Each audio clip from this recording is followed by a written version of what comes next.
Good morning. Hi. Hello. Sa lahat po ng mga bossing. Isang magandang umaga po sa inyong lahat ngayon. At yan, kararating ko lang po dito sa tindahan ko at paglabas ko nga po, bumulangtang sa akin yung mga basura sa gilid ng kanto ng aking tindahan. Grabe ang mga aso na yan.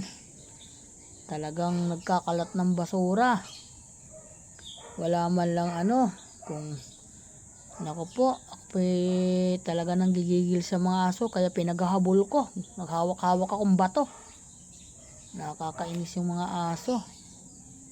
Yan nangyari. At yan. Nalinis ko na po ang mga basura dyan nga ikinalat ng mga aso. Yan, sabi ko sa pamangkin ko, bubuksan ko na ang tindahan at ka na muna dyan, mauna ka na magkape at ako muna doon. Yan, kaya nandun siya, nag-aalmusal muna, sabi ko. Kasi yun, mukhang nagda-diet, kaya hindi masyado kumakain, kaya tumaba siya kasi ng husto. Pagdating ngayon dito sa akin, sa puder ko at naman siya ay magda-diet. Yan. Kasi hindi na magkasya ang kanyang mga damit sa kanyang katawan dahil lumaki. Ilang araw na siya nagda-diet. Di ba? Patatabain mo yung katawan mo, tapos ida-diet mo.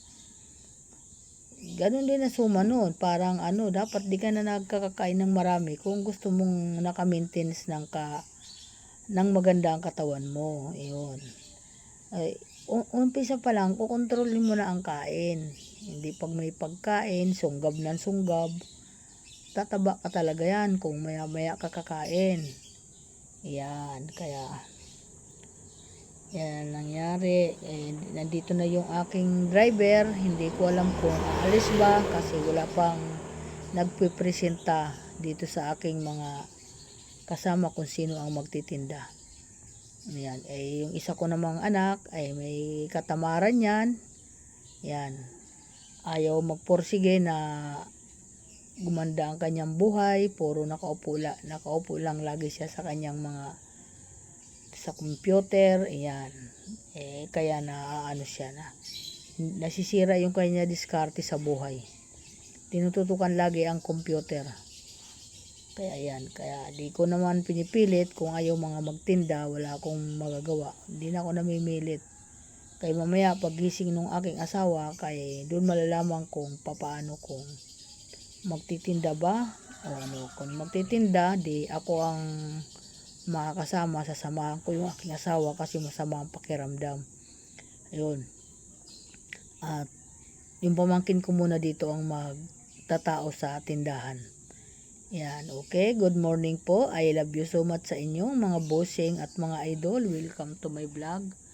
Ingat po tayo lahat. At yan ang ating gagawain.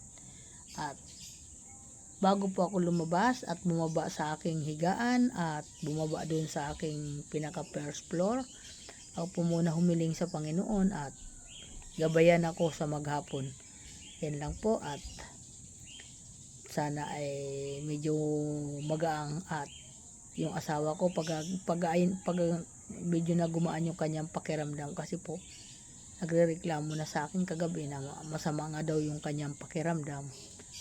Ayan nga po, itinigil nga po niya yung kanyang maintenance sa kanyang kasi mukhang hindi daw kaya niyang hindi matanggap sa kanyang katawan. Sabi ko nga gano'n. Sabi ko, ba't mo tinigil? Hindi daw niya kaya, nasasaktan ata. Sabi ko nga gano'n, nasasaktan pag nagtutusok siya. Kaya gano'n. Ayan, hanggang ngayon tulog pa rin. Hindi, medyo masama talaga ang pakiramdam niya ngayon kasi dati alas 5 pa lang ng madaling araw, gising na siya, nag-aasikaso na siya ng kanyang ititinda. Pero ngayon, 2 araw ko na siya nakikita na laging ganyan, nandun pa rin siya sa higaan ay natutulog, hindi pa tumatayo. Mukhang masama nga pakiramdam, kaya hindi ko na ginising para mapagpahinga talaga siya ng maigi. Kaya yun po. Okay, bye-bye. Ingat. Ingat po ang mga anak ko. Lahat. Lahat. Diyan si Sylvia, si Mel, si Lani, si Judith. Ingat kayo at lahat ng mga kasama niya. Lahat ng mga kasama. Andun si tito mo? Tulog. Masama pakiramdam nun eh. Naghiwa na ako ng kiss dun eh. Ay, naghiwa ka na ng kiso?